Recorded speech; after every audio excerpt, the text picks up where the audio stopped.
A lot of people are afraid of speaking in tongues. And what a lot of people don't know is that it is the prayer language. It's the language that in which God and God alone can understand and hear. Occasionally you do have interpreters of the tongue, but it is a gift from the Holy Spirit. And speaking in tongues is very useful because it allows you to speak to God without having, the enemy understand, without having certain people that don't need to know your prayers understand. And it's just a direct way to pray to God. And what I learned is that speaking in tongues is just what it is. You're speaking in tongues, like you're using your tongue and you opening your mouth and you're just speaking sounds. You're speaking noises.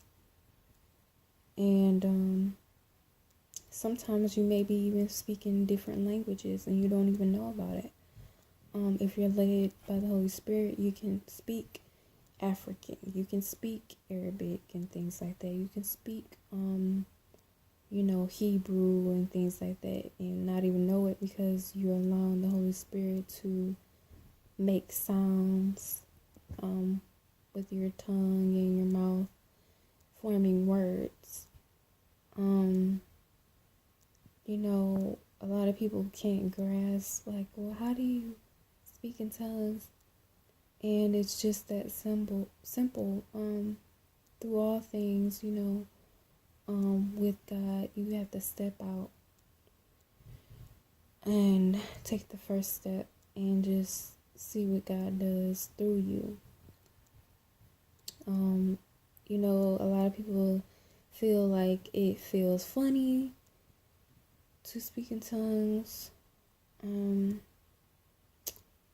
But it's really a gift if you just step out and allow God to say what he needs to say, because it's not you talking, it's God's Holy Spirit talking through you.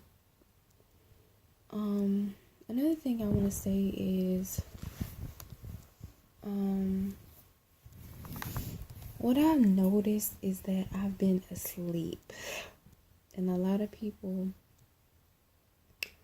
what I mean by asleep is I've been awakened, like I literally was sleeping and I woke up.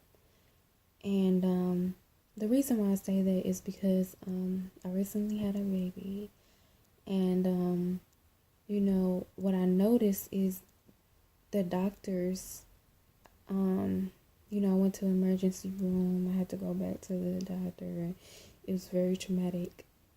My body, we went through a lot of processing and things like that. Having a baby is no joke. You go through a lot of things and stuff. And, a lot has happened to me. I think that I encountered a witch in the doctor's office. And the reason why I say that is because this lady placed her hands on me. She said she wanted to check something out, but she looked really, really, like her eyes were just dark, like darkness, like she was there on assignment. And,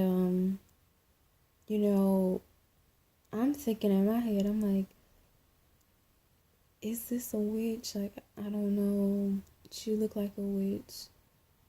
And she just showed up out of nowhere, like nobody's seen her or whatever. And she put her hands on me. And when I left the hospital, I felt like I was on my deathbed, like I was about to die. And of course, my family like thought I was over exaggerating, but I just felt like I was about to die. I had doctors come in, check on me. I was laying in the bed, and they was just like, "Well, you need to come back for kidneys." I felt like the enemy was after me. I had one doctor tell me there was nothing wrong with my kidneys, and I had other doctors tell me that it was something wrong with my kidneys. And I was scared because I'm like, well, what's wrong with me? And so, after that, um, I just, cried out to God and things, and He did heal me. Um, you know, I've been awakened because a lot of people rely on doctors and things like that. I had a homosexual doctor. Um, he just seemed like he didn't care at all. Like he was all about himself and his smiles and everything. It just seemed fake. Like it wasn't genuine at all. And he was going about his business. Um, like you're gonna be okay, okay, like that type of thing. And I was just ready to leave. I was ready to go, and but a lot of people rely on doctors. What I noticed is throughout the hospital, a lot of doctors were just asking about flu shots. And do you need a flu shot? You need to get your flu shot. You need to do this. You need to get shots and stuff like that. You need to make sure you get some shots. Like everywhere I turned, like they was talking about shots. And if I would have said yes to every person that was asking me and telling me about shots, I probably would have been all shot up with this influenza vaccination. Just different doctors. They probably don't even talk to each other about who they're giving the shots to and things like that. All of them just want to give you the shots, and I heard a lot about the shot. Actually caused pneumonia. And one of my family members. Made them even more sick. So why would I want to take something like that? And what I'm realizing, I've been going through things with people, I have relationships with, they're just turning on me and things of that nature, and accusing me, going far out to make me look bad, and going out of their way to,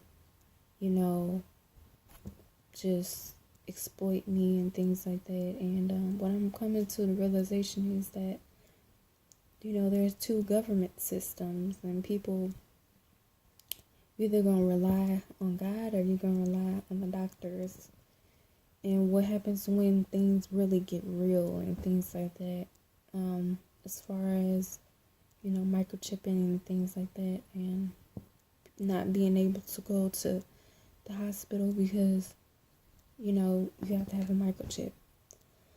Okay, so like things are changing, and you either gonna rely on God or not. As simple as that. um and I felt like when I was in hospital,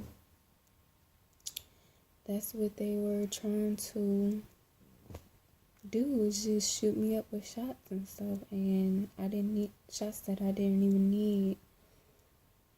And